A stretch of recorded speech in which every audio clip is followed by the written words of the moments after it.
quite a difference. It's a difference of from 40 to 70 and 80 and even 90%. That's a pretty big difference. But we're slashing regulations, and investment is pouring in from all over the world. We have the most investment of any country in history has been put into our country in the last year. And again, we had to take a little detour. Won't be long. Going to end soon. We had to take a little detour, go to Iran, and we had to put out a fire. Very dangerous fire that could have blown up big portions of the world, if not the whole thing. So tomorrow we'll be announcing a variety of actions that we're taking to support American farmers, who we never forget. We love the farmers. We gave them $12 billion out of tariff money. We had a tremendous amount of tariff money come in, and we continue to have. We've gone, as you know, the Supreme Court gave us a very unfortunate, foolish ruling, a ruling that gives the people that have ripped off our country for many years, gives them some money back. But it's one of those things. It's a terrible, terrible, horrible mistake they made, but it's okay because we have another method that's just as good. We'll use the other method. But because the tariff money has been so substantial, we gave our farmers, who have been mistreated by some countries, we gave them $12 billion, and they're extremely happy, and they deserve it. They've been great. They never complain. They just go out and they farm, and they wouldn't do anything different. They wouldn't trade jobs with any of you, except maybe some of the fake media. I don't know. Somehow I don't see that. I like their job better, actually. I love the farmers. So we gave them $12 billion. So in just a few moments, Treasury Secretary Scott Bessent will discuss the actions that we're taking to address energy prices, which have not gone up as much as I thought, Scott, to be honest with you. And, you know, it's not over, so maybe it'll go up a little bit more. It's all going to come back down to where it was, and probably lower. And my predictions have been right. Trump was right about everything. They have a new hat. Trump was right about everything. It's pretty right. But Scott's going to address that.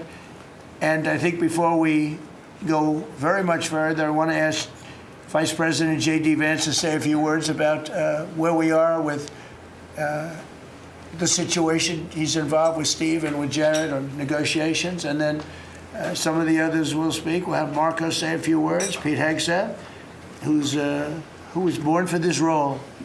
I mean, he's doing a great job. They gave him a hard time. And now people, I'll tell you, somebody came up to me yesterday, gave you a very hard time, said, you know, I made a mistake. Pete Hegseth is doing a good job. So when I tell you who, you're not even going to believe it. He said Hegseth. He gave you such a nasty hard time. But you're doing great. And then Steve is going to speak, and Scott will speak last. And if we have any questions, we'll take some questions. You may have questions. I doubt it, but you may have some. So, JD, please. Yes, sir. Well, thank you. It's good to see everybody. Proud to be part of this team. Proud to be serving the president of the country. Let me just say a couple things. The first of all is the president summarized this very ably. But look, the Iranian conventional military is effectively destroyed. They don't have a navy. They don't have the ability to hit us like they could have even a few weeks ago. And what that does is that gives us options, Mr. President. Now, there's been a lot of reporting about diplomatic options, about negotiations. There's, of course, Pete and his team. There are further military options. But what we have now that we didn't have when the president took over just a little over a year ago is the ability to use every tool at our disposal to ensure that Iran doesn't get a nuclear weapon. Because when I say options, I think it's important the American people know options for what?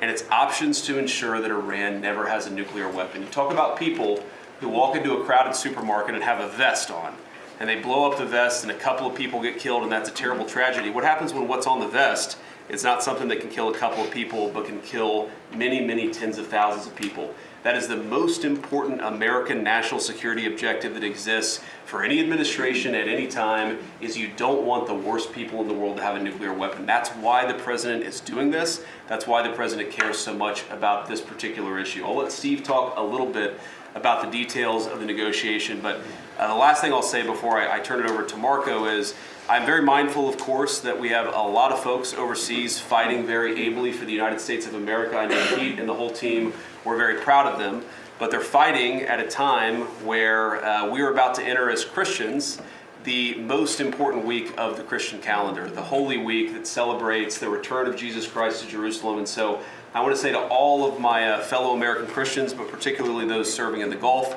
that I wish you all a very blessed Easter, a very blessed Holy Week, and we continue to stand behind you and continue to support you every step of the way. Thank you, sir. Thank you very much. Marco? The most important job any president has is to keep the American people safe. And every president says it, but we have a president that means it and does something about it. As the president outlined very clearly to the world on the night this operation began, Iran has been at war with the United States for 47 years. For 47 years, Iran has been killing Americans and attacking Americans across this planet. And other presidents had an opportunity to do something about it. And they all warned about how Iran was dangerous, but they refused to act. And this president's not someone that's going to refuse to act. He's not going to leave a danger like this in place. He's going to address it, and that is what he is doing. From the very first night of this operation, the president made it very clear. People like this, and now what I'm talking about is not the people of Iran. The people that run this country are radical Shia clerics. These are religious fanatics. Look what they are doing now. At their weakest point, this is the weakest Iran has ever been, and look at what they're doing. They're attacking embassies.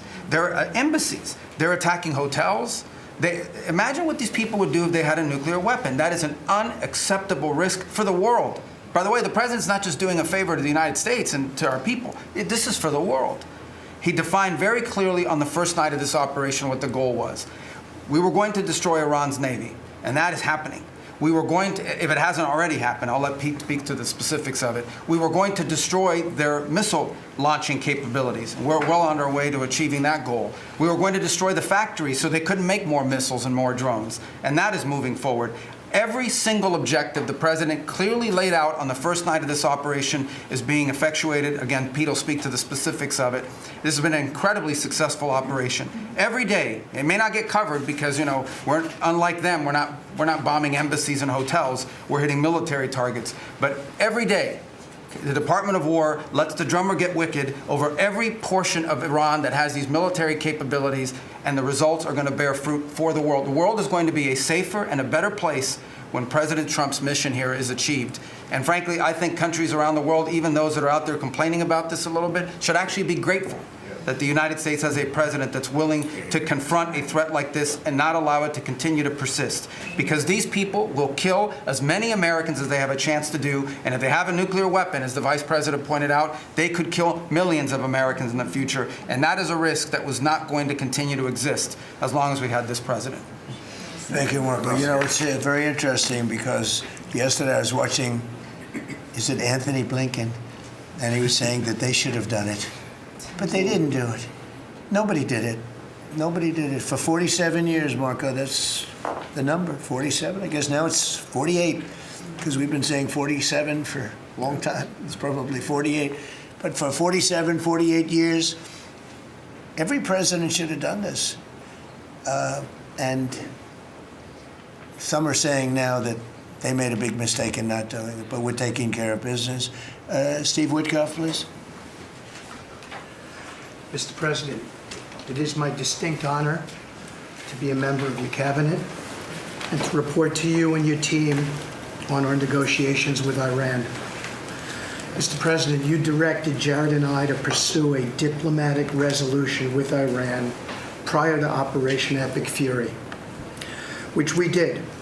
However, it became quite clear during these meetings with the Iranian negotiating team that we could not make a deal that fulfilled your objectives of the following: no enrichment whatsoever, no chance of weaponizing whatsoever, decommissioning of Fordow, Natanz, and Esfahan, which you destroyed in Operation Midnight Hammer, no stockpiling of any material, which they flagrantly had violated, turning all enriched material over to us, and a cutback in Iran's missile inventory and range capability of those same missiles. Throughout our meetings with the Iranians, we heard the following from them. The Iranians have the inalienable right to enrich. Then we heard they possessed enough 60% enriched material, 460 kilograms, to make 11 atomic bombs. Finally, we heard the following statement. They would not give up diplomatically what we could not win militarily. In other words, they were again miscalculating the success of Midnight Hammer, which was a total success. These are incontrovertible signs, among many other signs, sir, that their regime had not given their negotiating team authority to make a deal required by you. We conferred with you and all the other members of your foreign policy team, Susie Wiles, Pete Hegseth, the chairman, Marco Rubio, JD, Scott Bessent, Chris Wright, John Radcliffe, throughout all of these negotiations, and we were repeatedly rebuffed on everything we asked for. I have no doubt that we exhausted all efforts on behalf of a peaceful resolution, as you directed. Jared and I both agreed that the Iranians were there to buy time until a weaker president arrived. This was a flawed strategy, as your clear direction was to never allow Iran to obtain a nuclear weapon today or any time in the future. Against that backdrop, and our compelling military successes in epic fury, we have had multiple reach-outs from the region and others who want to play a role in ending this conflict peacefully. I can report to you today that we have, along with your foreign policy team, presented a 15-point action list that forms the framework for a peace deal. This has been circulated through the Pakistani government, acting as the mediator. And this has resulted in strong and positive messaging in talks, as you just indicated to the press. But these are sensitive diplomatic discussions, and you have directed us to maintain confidentiality on the specific terms and not negotiate through the news media as others do. I can say this: we will see where things lead, and if we can convince Iran that this is the inflection point with no good alternatives for them, other than more death and destruction.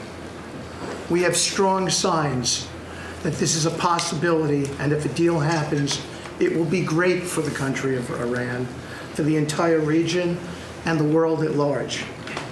Your policy of peace through strength is the most effective tool for a diplomatic resolution here, just as this policy was an effective tool in each and every one of all of the other conflicts you settled in your first year.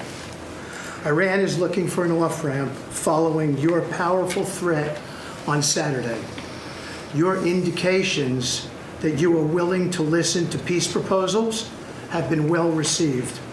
You have instructed us that your preference is always peace, and that we should make that our priority. We have delivered that message, sir, along with the 15 points for peace. Finally, we have told Iran one last thing: don't miscalculate again. Good. Thank you very much. Good job. Doing a great job. Everybody around this table is doing a great job. Pete Hegseth, please. Mr. President. I'll start kind of where you left off, Mr. President. Thank you for doing the work of the free world and having the courage to step up and stop the Iranian terror regime from holding the world hostage. That's really what it is. And 27 days ago, Iran had a modern military. Never in recorded history has a nation's military been so quickly and effectively neutralized. Operation Epic Fury is not an endless war. It's a decisive campaign with clear objectives to destroy Iran's offensive military capabilities and ensure they never obtain a nuclear weapon.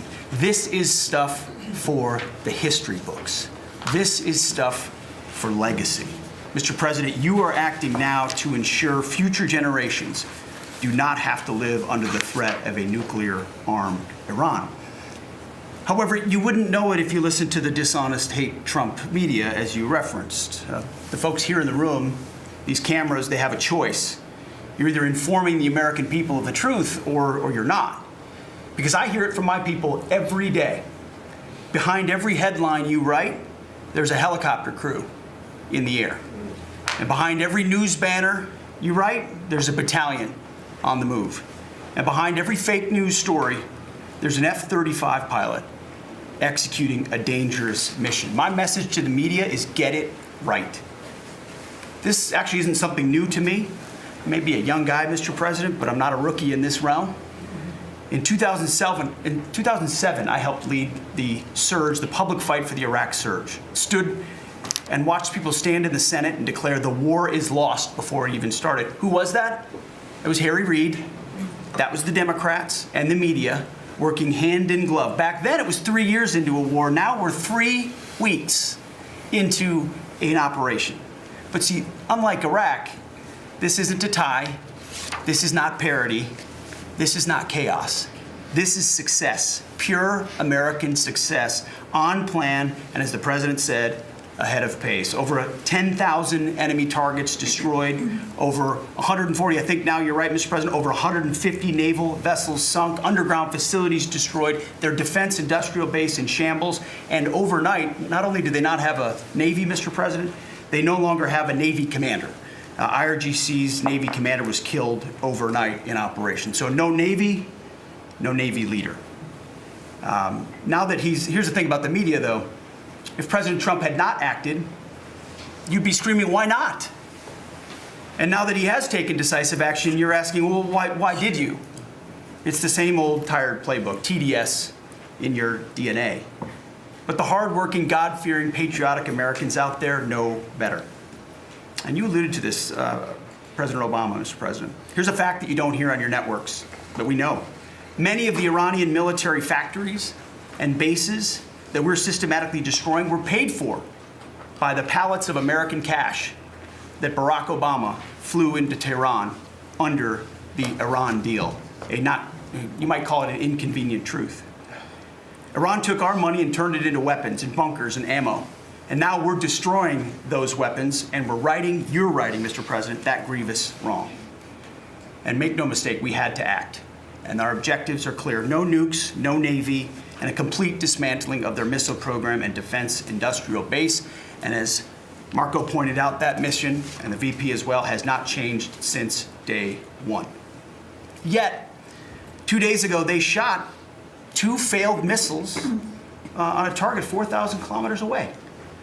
For years, they told the world that their missiles could only range 2 kilometers. Surprise. Yet again, Iran lied. And to the world, I say London is 4,000 kilometers from Iran. Washington, D.C. is 3,300 kilometers from Venezuela, another country President Trump did something about that partnered for a long time with Iran. So you're telling us that Iran is not a threat to the world or to the U.S. President Trump knows better. And here's what success actually looks like right now. You mentioned it, Mr. President. A-10 Warthogs, if you know them, you love them, and Apache helicopter gunships are flying strike missions inside Iranian airspace and throughout the Strait of Hormuz at will. See, you only send these slow, low-flying, close air support platforms when the enemy has no meaningful air defenses left. Their presence is proof that Iran's air defenses are gone. Their command and control is shattered, their top leaders hiding in underground bunkers, while their mid-level commanders are being crushed in the field, the morale of their fighters plummeting, and we see that disconnect daily. They're privately admitting, as you said, Mr. President, very heavy losses. We know that. President Trump has given us a clear mission. Our capabilities are only going up and Iran's are plummeting. We are here to win, and we're full speed ahead. So, Steve, we appreciate your efforts. We pray for a deal, and we welcome a deal. And we have the ultimate deal maker to make it happen. But in the meantime, as I said yesterday, the Department of War will continue negotiating with bombs. War is negotiation by other means. And finally, I want to thank our incredible troops, our pilots, crews, sailors, refuelers, air defenders, the absolute best of America, the real 1% of our country. This president, President Trump, has your back. And I know this cabinet prays for you every single day. We ask the American people to do the same as they continue in this mission. God bless. Thank you. Thank you very much. It's great. I think before I ask Scott to say a couple of words, it would be great if people like the mayor of Chicago, and the governor of Illinois would say, please come in and stop the crime. A beautiful young lady was killed the other day, and the father was a very good friend of Dan Scavino. And he took it very hard. Dan took it very hard, like the father, friends. They grew up together. And it's a young lady whose life would be saved if we did what we did as an example in Washington, D.C., which is now a safe city. All the time, people come up to me in the building, people that work here, they say, thank you so much. I know immediately what they're talking about. They're able to walk to work. They walk to work. You all walk to work. Some of you were mugged. I know you told me stories. Some of you were mugged. One person in particular was viciously mugged in the group right here. It's not happening anymore. You have a safe city. Louisiana, the governor of Louisiana called me, can you help me with New Orleans? They just had the Mardi Gras. He said it was the safest Mardi Gras we've ever had. Sounds terrible to say. No murders. You know, it sounds like, who would say this? No murders, but they always had murders. They had a lot of crime during Mardi Gras. He said virtually no crime. We had the troops down there. Memphis, Tennessee, I just got back. We were there. Crime is down 75%. In a short period of time, we're there 5 months. We could do that for Chicago. We could do that for New York. We could do that for L.A. And we could do that for, frankly, San Francisco. I know they have a mayor who's trying very hard. He's a Democrat, but he's trying very hard. But we can do it much more effectively because he can't do what we do. He can't take people out from the city and bring them back to the country from where they came, where they were in prisons. They were allowed to go in prisons. There were drug dealers, the highest level drug dealers, murderers, 11,888 murders. We do things that they can't do. I had friends calling me up from San Francisco. Could you give him a chance? I said, absolutely. If you want him, we'll give him a chance. He's trying. He's doing okay, but we could do much better. We could make it a lot safer than it is. San Francisco, a great city, was a great city, could quickly become a great city again. But, you know, they're going very slowly. I tell my friends they're very substantial people. They're in a certain business where people have made a lot of money. I hope that lasts. But they have a tremendous potential. It was one of the greatest cities in the world. Now it's got a lot of crime. And the mayor is really trying it. Again, a Democrat trying. And I spoke to him. He just wants to have a chance. And I said, we'll give you a chance. But we can solve it very quickly. This young lady would be around today if we were around, because we have nobody coming through our border. I mean, literally for 9 months, it's zero. It's hard to believe that that number can be possible because millions of people came in through Biden. But nobody even tries. We don't have the caravans of thousands, 25, 30,000 people pouring into our border. They come up in caravans. We don't have caravans anymore. There's no such thing anymore. There's a name that I think I developed, but somebody developed it, but I think it was me. I thought it was an appropriate name. Thousands of people would come up and just barge into our country, totally unchecked, totally unvetted. And this man came in, Dan, right? And he came in through the ridiculous open border of Biden. If we were there, the election was rigged. What are you going to do? Came back, big comeback.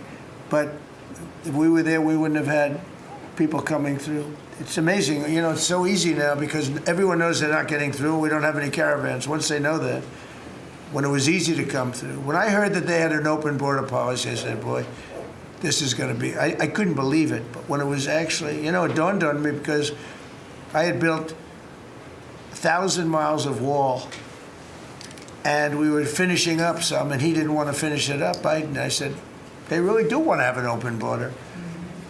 And we got it finished. But that young lady would be alive today.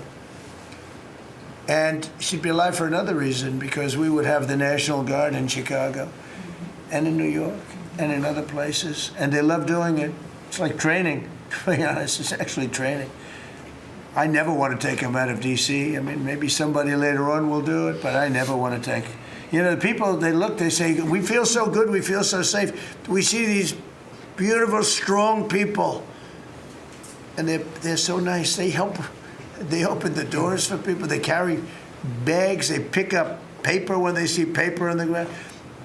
I looked at D.C. last night. I drove to make a speech, and I drove through, and I said, take me this way, take me that way. The city's clean. The fences are down.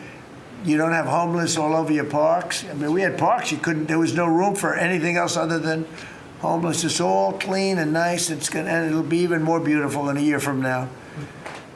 And we have some projects that are great. This ballroom is going to be something that's so beautiful for the city, so desperately needed by presidents. I mean, now it's no secret the military wanted it more than anybody. It was supposed to be secret, but it became unsecret because of people that are really unpatriotic saying things. But doesn't matter. Doesn't matter. It's going to be great. We're building an arc, a triumphal arc, which will be incredible for the city. Incredible. We're fixing up what was the Kennedy Center. I was honored when the board changed the name a little bit. Actually, it shows that the Republican and the Democrats, they work together. It's really something we work together. I think it's a great symbol, actually. But we're doing a lot of work. That building's ready to fall down. It's in terrible shape. We're closing it. We're going to open it with a bang in less than 2 years. It'll come in under budget, ahead of schedule. That's what I do. It won't be like the Federal Reserve that's costing $4 billion or something thereabouts. Think of it, $4 billion. You know, it's amazing. I said to the group before, I said, everything I do, I get sued. I build under budget, ahead of schedule. I get sued over a ballroom that's going to be the most beautiful ballroom in the country, so desperately needed. You won't have to have tents sitting on the wet White House lawn. If it rains, you get wiped out, to honor the president of China or the president of France or the president of somewhere. You could have the greatest. We get sued by the National Trust for Historic Preservation. They don't know what they're doing. Then I just found out we got sued by that group and another group, I guess, on the fixing up of again, I'll use the old name, Kennedy Center, because they're not fixing up Trump Kennedy. It's going to be beautiful when you add the name Trump. But we got sued, and all I'm doing is fixing it up. We're fixing broken marble. We're putting on a roof because it leaks like a sieve. We're fixing steel that's broken. It's the same building, same exact building. We're fixing it. It's going to be beautiful. It's going to be so beautiful and safe. It was actually unsafe. You had some of those columns on the outside that were painted a fake gold. Now we painted them a beautiful white color, beautiful cream white. It's beautiful. Everyone said it's so much more beautiful now. Instead of a cheap, you can't imitate gold. See, I'm a gold person. It's all real stuff. You can't imitate it. Someday they'll discover a paint that will look like gold, and the guy's going to be the richest man in the world. But you can't imitate real gold. It just doesn't. That's 24 karat, which is what this building deserves. But think of it. I get sued because I'm fixing up the Trump Kennedy Center. We're going to make it gorgeous and safe. We're fixing new windows, new this, but just all fix up. I got sued by preservationists. But you know who they didn't sue? The man that took this beautiful Federal Reserve building. That's small, much smaller than the hotel I built. I built the Waldorf Astoria Hotel down the road. And it was a beautiful job for $201 million. It's bigger, I think, than the Federal Reserve building. And it's got rooms and bathrooms, and it's not like just an open office space, which is much cheaper to build. Think of this. I hear he's going to be over $4 billion for a little building. He doesn't get sued by anybody but me. I sue because it's either somebody's very crooked, which has to be, because what happened to all that money? You can't sue. I would have done that building for $25 million. It's going to cost maybe $4 billion, and we have a great new person coming in to take over the Fed. And Kevin may not ever have an office, because I don't know if they're going to be able to build. I passed that building the other day. It's a see-through. You know what see-through means? There's no walls up. And they're going to spend But the National Trust for Historic Preservation, which is a joke, by the way, they didn't sue that building. They didn't sue anybody. But they sued me, and I build. And by the way, my buildings, it's all donations. Rich people and people are putting up the money. 0 taxpayer dollars. Is that right, Scott? Yes, sir. 0 taxpayer dollars. This stuff is all done for free, and I get sued. This could only happen to Trump. But they don't sue the guy whose interest rates are too high. That's why we call him Too Late. His name is Jerome Powell. We call him Jerome Too Late Powell. And done a terrible job. He suffers from Trump derangement syndrome, as he probably should, because I hit him pretty hard. But so I don't blame him. But they don't sue a man who has taken this gorgeous building, ripped it down from the inside, taking ceilings that are as beautiful as you've ever seen, taking the ceilings down instead of leaving them, taking walls down that were 2 feet thick of solid concrete and plaster, replacing them with 6-inch walls with no insulation. I said, let me ask you, are you going to put insulation in? No, it's not in the budget. Oh. Insulation costs $5. Now you're going to hear the guy next door. If he's next door to me, I'll be able to hear his military plan. I'll know exactly. If Lutnick is in there, I'll say, oh, I know exactly what Lutnick's got planned. It's the craziest thing I've ever seen. They've ripped this gorgeous building apart, and you can never build it again. I could, but it costs a lot of money. But a normal person can never build. So you're going to have crummy little walls, a flat little ceiling eventually, but right now you don't have anything. And nobody sues this guy. And then when Jeanine Pirro, working with Pam and others, has the courage to sue to find out what happened to maybe $4 billion and a building that may never be occupied by Kevin Warsh. He may never get there. We're going to have to find him some space in the White House. We'll put him in the basement of the ballroom. But when, now think of it, when Jeanine Pirro and Pam and the group, when they bring a suit, it's like, oh, this terrible thing. And then we have a judge that attacks us. So we've got to get our priorities straight, you know. It's a very sad thing that's happened with the Fed. And then just one other thing very quickly, you have Gavin Newsom in California Railroad. That's 100 times over budget. It's out of control. It was supposed to go from the middle of San Francisco to the middle of LA. Well, now it stops way short of both. It now goes into areas that nobody ever heard of. It's billions and billions of dollars over budget, years and years, maybe decades late. And that's why we have a country that has a lot of problems, you know. We have incompetent people. It's all people. Think of this, Federal Reserve, I would have had that building done for $25 million. I would have, if I did it, it was up to, somebody else would have done it for more. So maybe 50. But you could have done that building, if it was properly done and planned, you would have done that building for, I would have done it for $25 million, and it would be better. It would be better. See this pen right here? This pen is an interesting example. It's the same thing. So this pen is very inexpensive, but it writes well. I like it. But I can't have the pen the way it was. You know what it is. I don't want to give too much publicity, but they do treat me well. Sharpie. So I came here, they have $1,000 pens. And you know, you hand pens out, you're signing and you hand them out, you're handing them to all these people. Sometimes you have 30, 40 people. And they were $1,000 a piece. Beautiful pen, ballpoint.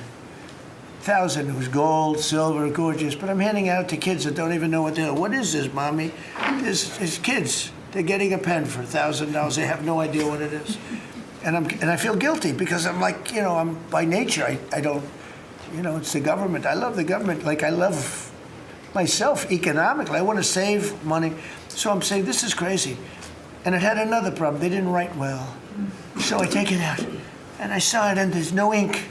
And I got all you people looking and you say, there must be something wrong with Trump. And I'm signing and there's no ink in the pen and it costs $1,000. This one, I called the guy.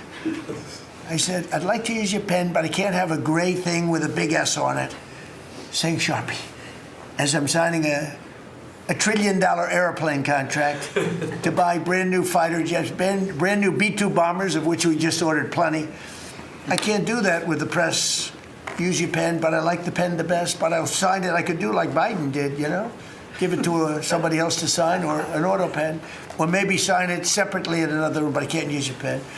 He said, well, I can make it nicer. I said, what can you do? He said, I'll paint it black. I said, that's nice. And I can even paint the White House on it, sir, if you like, in gold. Almost real gold, not bad. And I can even do your signature, sir. And by the way, this was not staged. I just saw the pen sit there. I thought of this as an example of how $25 million spent by me at the Federal Reserve Building would be a better job than $4 billion that they're spending. And you know, one of the things that Kevin Warsh told me, he said they ripped down the nicest building. I don't know what building they're talking about. They ripped down a building, Scott, right? Kevin Warsh said it's the most beautiful building in Washington. He said the most beautiful space. They ripped it down. Why did they do that? I don't know. Do you know what he's talking about? Is it true? Yes, sir. They ripped it down. We have a moron at the Fed. Who wouldn't be lowering interest rates right now? But I want to thank Janine Pirro and Pam and her group for having the courage to bring this suit. And I believe that the contractor on that job is probably one of the richest men in the country right now. I believe that it's not possible to spend that kind of money. $3 billion, $4 billion, nobody knows, nobody has any idea what it is. But it's over $3 billion, and it's probably going to be over $4 billion by the time they finish. And it may never get finished. Unless I take it over, I'll get it finished. But it can never be what it was. It's never going to have those beautiful ceilings. It's never going to have those incredible walls. The walls were 1.5 feet thick of solid masonry. They ripped them down for no reason. And I just give you the story. And just to finish on this one, so I told that story to somebody and said, yeah, but it's not the same thing. I said, you're right. This one is better. It writes. So the guy said to me, you don't have to pay me, sir. I'll give them to you for nothing. I said, no, I don't want that. Let me pay you. I want to pay you. No, sir, you don't have to. You're the President of the United States. He was shocked. The head of Sharpie gets a call. I don't even know who the hell he is. He said, is this really the President? He said, no, you don't have to pay me, sir. This is such an honor. I said, nope, I want to pay you. And he said, what would you like to pay? I said, how about $5 a pen? He said, that's all right, whatever the hell we agreed to. Peanuts. As opposed to 1,000. And these were $1,000 pens. And we were giving them out. Sometimes, you know, you were there for signings. I'd have 30, 40 people standing behind me. I'd give out 40 pens to people. Then somebody would say, could I have a couple extra? This way, I'd go like this. Here, you want 5? Here, take 5. But the bottom line is, they're better pens. It's a business story. So for $5, could be 0, but for $5, I get a much better pen than for $1,000. And I can hand them out, and actually they become hot as a pistol, so what can I tell you? With that, could I give it to, please, a man who's done a great job at Treasury, Scott? Good luck, Scott. Well, sir, as always, you're a tough act to follow, but that is very illustrative. Your economic leadership has made our military mission possible. Mr. President, national security, as you always say, is economic security. Your leadership has shown the American people that there is no prosperity without security. That our mighty military on one side, but the U.S. economic strength is fighting off this evil regime. The Iranians believe they are fighting a two-front war. It is the military war that our great warriors are prosecuting. But on the other side, they are trying to take control of the global economy through a choke point that we believe does not exist and that we will overcome. Your historic operation at Epic Fury seized a generational opportunity to demolish a regime that has coordinated over 4 decades of global terror and claimed thousands of American lives. Many people, especially the Democrats, underestimate the will of the American people for short-term volatility for 50 years of safety that we are going to have on the other side of this.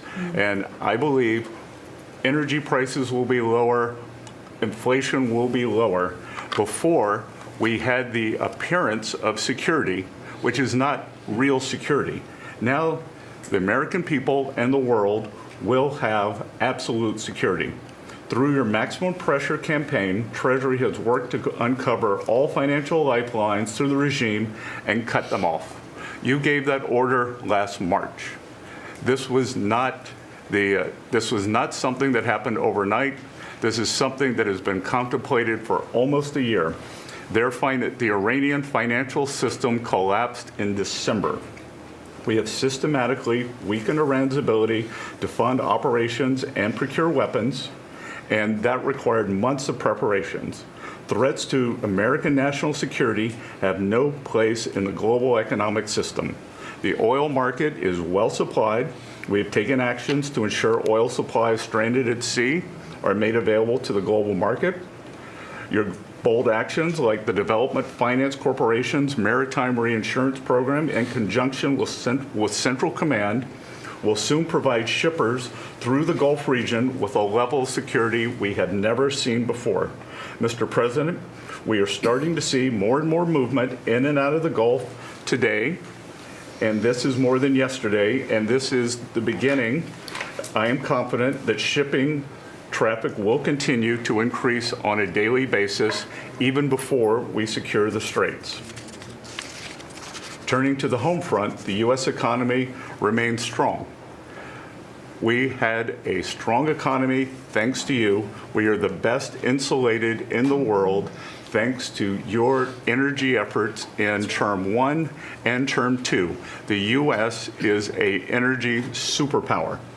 American workers' purchasing power is finally being restored.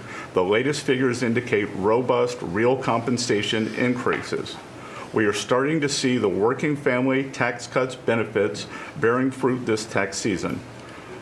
44% of tax returns have claimed at least one of your signature policies: no tax on tips, no tax on overtime, no tax on Social Security, deductibility of auto loans. The average tax refund is up more than 10% for working Americans. The economy you vitalized through your pro-growth policies is well positioned to withstand these temporary disruptions. The United States dollar has reasserted itself as a safe haven asset. The U.S. dollar has appreciated since the hostilities began because everyone knows, thanks to your efforts, the U.S. economy is the best position in the world and capital is flowing in. Efforts to reprioritize economic security are ensuring the United States remains secure, resilient, and prepared for the challenges ahead.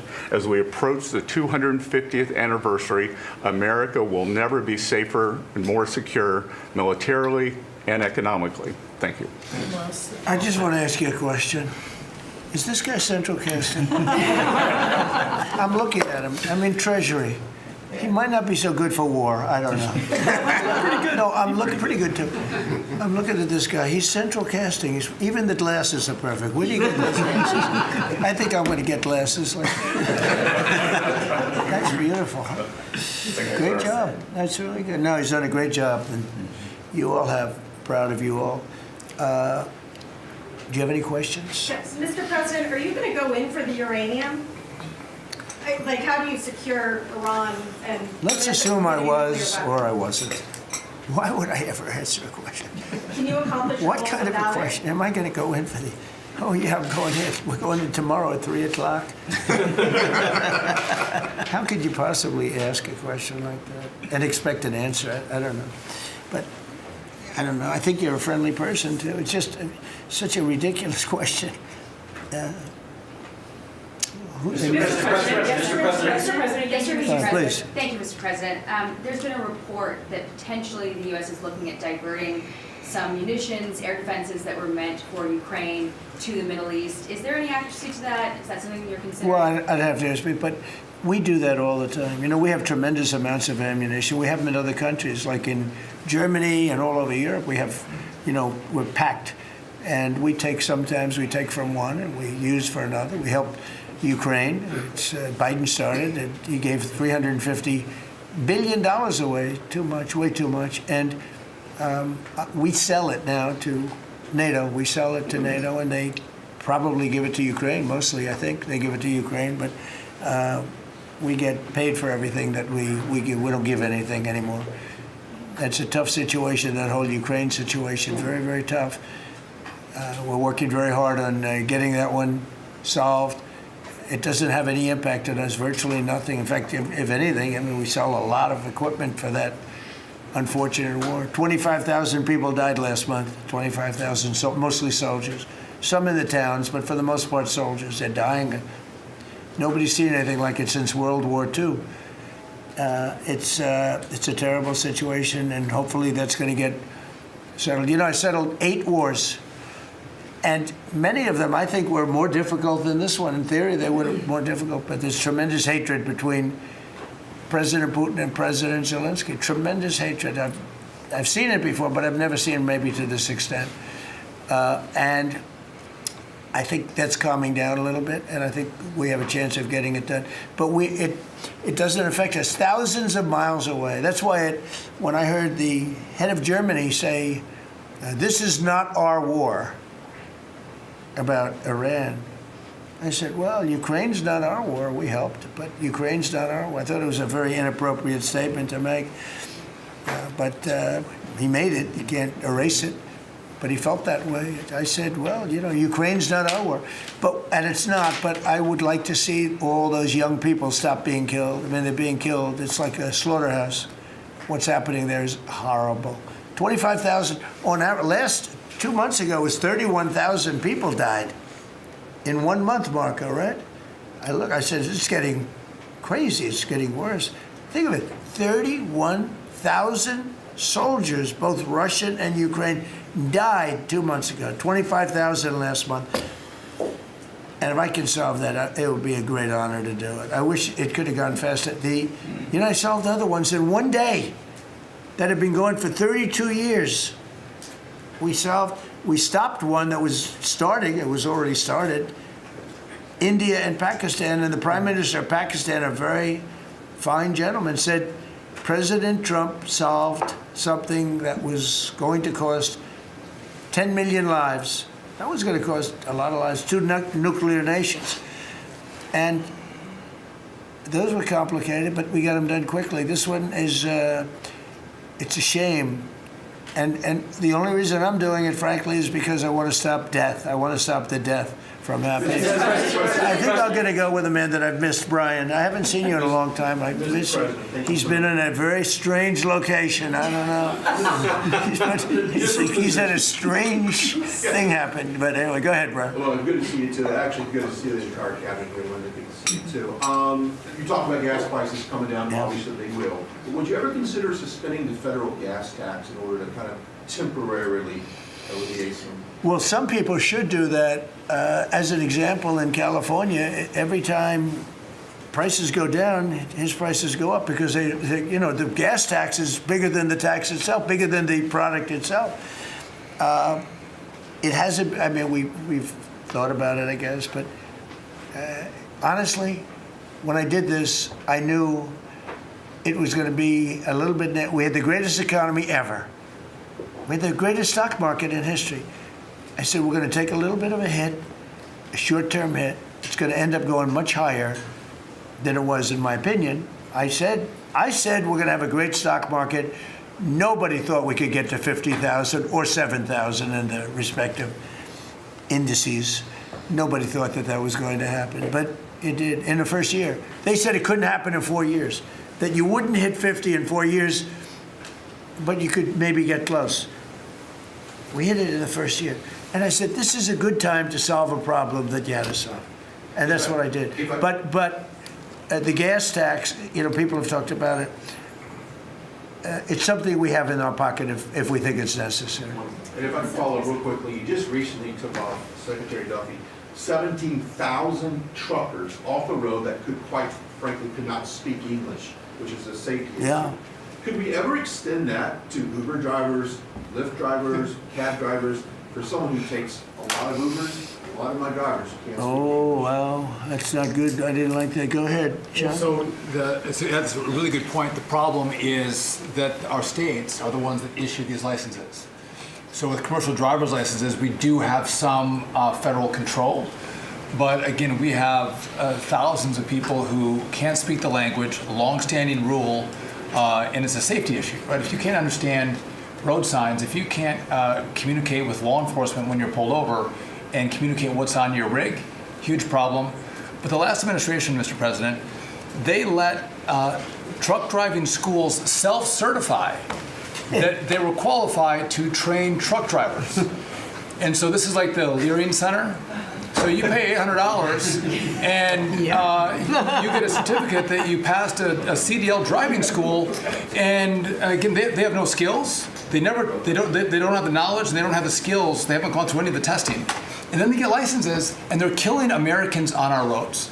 So it's remarkable, the rot that the last administration allowed to take place. We are ending that, and I need partnership with our states. Even California started to come on board. Even Gavin has started to play ball with us, which is surprising.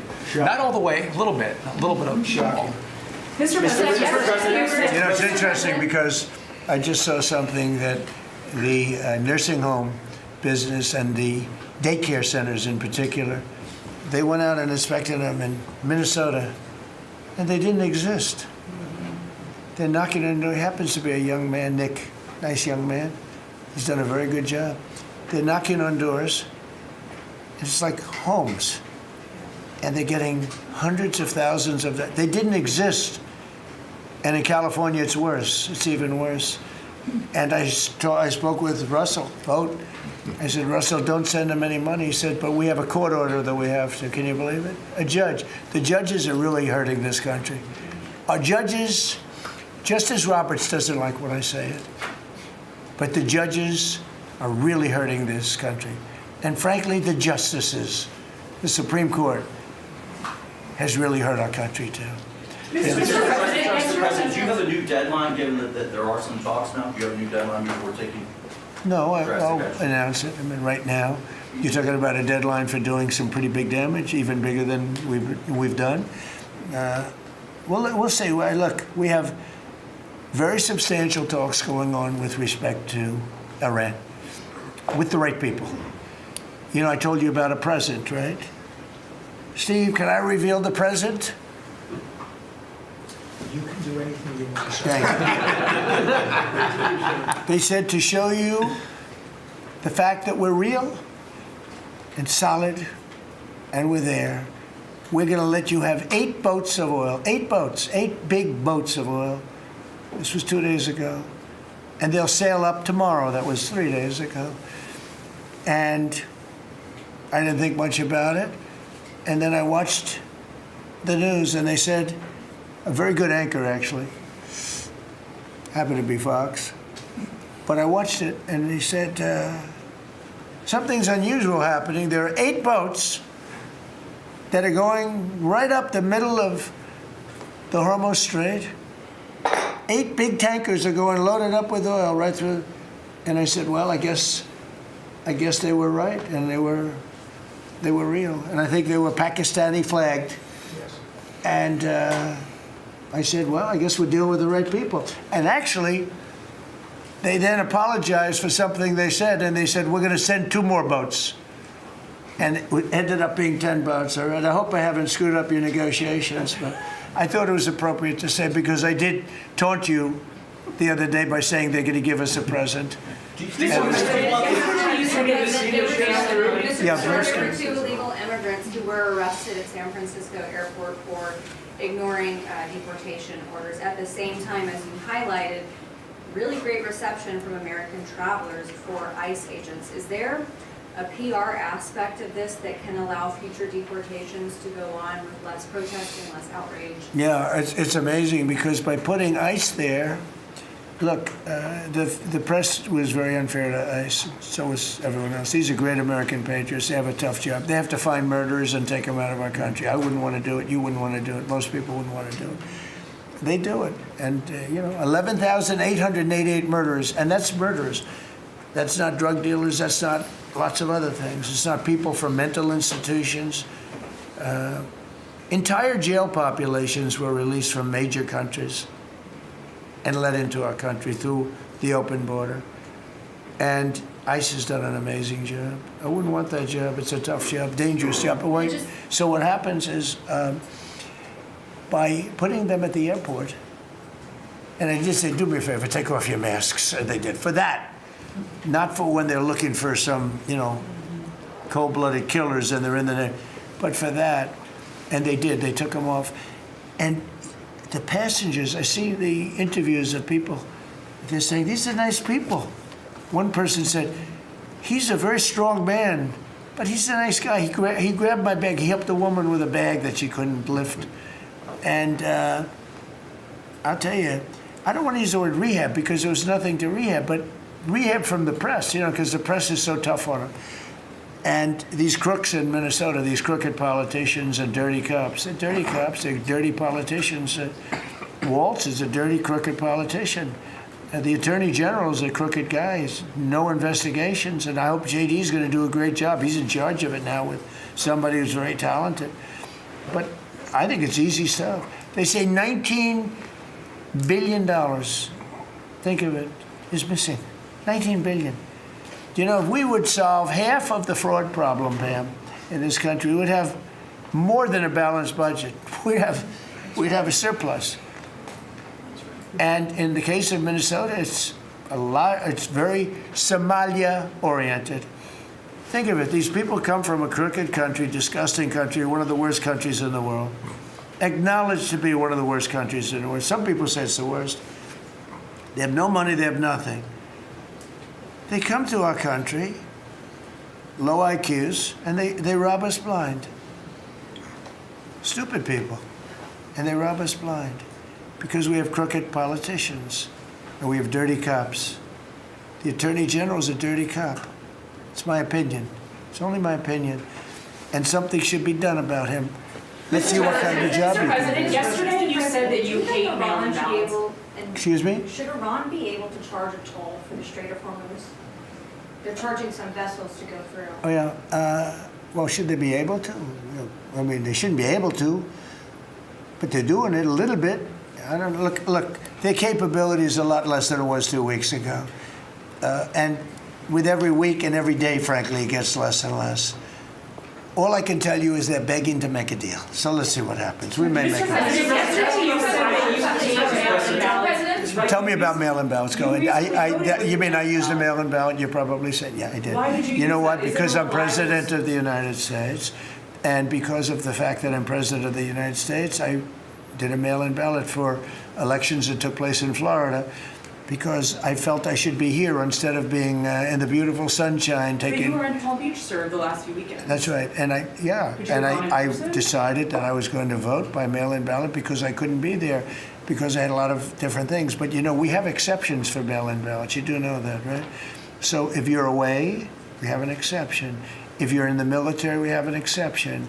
If you're on a business trip, we have an exception. If you're disabled, we have an exception. And if you're ill, if you're not feeling good, whatever. So I was away, mostly in Washington, D.C., so I used a mail-in ballot. But I appreciate the question, because I know it was so well-meaning. Yeah. Mr. President, I actually just looked up the company that owns Sharpie, and they stopped turned positive after you mentioned it. Question on your end. By the way, they deserve it. Yeah, question on It's a your good product. end. So you gave a 5-day deadline. With oil tankers going through the Strait of Hormuz, is that a condition to move that 5-day deadline? Well, we don't want anything impeded. We want ships to go through. We don't know that they've dropped any mines, by the way, because we blew up all their mine droppers, right? We blew up every one of them. They're going to have to take them out on a rowboat or something. I don't know how the hell they get out there, but we don't really know. You might speak to it. We don't know. There could be a few of them out there, but that's a lot. If you have $1 billion ship and you get hit by a mine, it's not the greatest thing in the world. So if you think, the problem with that's not like you've decimated a military. If you think there may be a mine, that's a bad thought, and it stops things up. How are we doing in that regard, Peter? Mr. President, you're right. We have so heavily degraded their coastal defense capabilities and their naval capabilities, that any strategic or operational attempts to do those types of things are extremely limited. And we continue to move over the top of that. Now, whether Iran makes a wise choice or not to try to execute that is part of how this deal comes together. But with every passing day, the military pressure that we're putting on them lessens their ability to really hold that militarily at issue. I mean, the problem with the issue of the Hormuz Straits is this: we've decimated them as a military. No Air Force, no Navy, very few rockets left. We blew up so many. Hard to manufacture them. Same thing with drones. The leadership is gone. The problem with the Straits is this: let's say we do a great job. We say we got 99%. 1% is unacceptable, because 1% is a missile going into the hull of a ship that cost $1 billion, right? So 1% is we can't. If we do a 99% decimation, that's no good. So how is your coalition then? So it's really, a little bit. But I have a feeling it's going to clean up pretty quickly. How close are you to I could just say this: they want to make, and I probably hurt our little negotiation. It gives them a little impetus to say, well, I wish you didn't say that. But they said yesterday that we weren't negotiating with them, and now they admit that we were negotiating with them. So they want to make a deal. The reason they want to make a deal is they have been just beat to shit. So the Are you thinking of taking control of Iran's oil? It's an option. I mean, I wouldn't talk about it, but it's an option. Is that something you thought about? Well, in Venezuela, we've done very well working with Venezuela, certainly. And we've taken in billions and billions of dollars. And by the way, Venezuela is doing better right now than they've ever done in the history of their country. And it's sort of like a joint venture. But the United States has made a lot of money, Marco, right? With it. Do you want to talk about that for a second? About Venezuela? Yeah. Yeah, I mean, I think Venezuela in the first 2 months of this year generated more revenue from oil sales than they had in most of all of last year. But the money's not being stolen anymore, and it's being held in a U.S. Treasury blocked account. And to the extent it's flowing to the Venezuelan government, it's going to help people, like fund hospitals, pay teachers. It's not And we being get a stolen. lot of it, and they got more than they have in many years. Think of it. We get a lot of it. We have a deal. We get a lot of it. We had 100 million, think of this, 100 million barrels we took in the first 2 weeks. 100 million barrels. That's a lot of oil. It's a lot of ships. And we got some, and they got some. We paid for the ships. A lot of money left over. And Venezuela has done better now with us. Call it a partner, call it whatever you want. We've made a lot of money, and they've made a lot of money. We've paid for the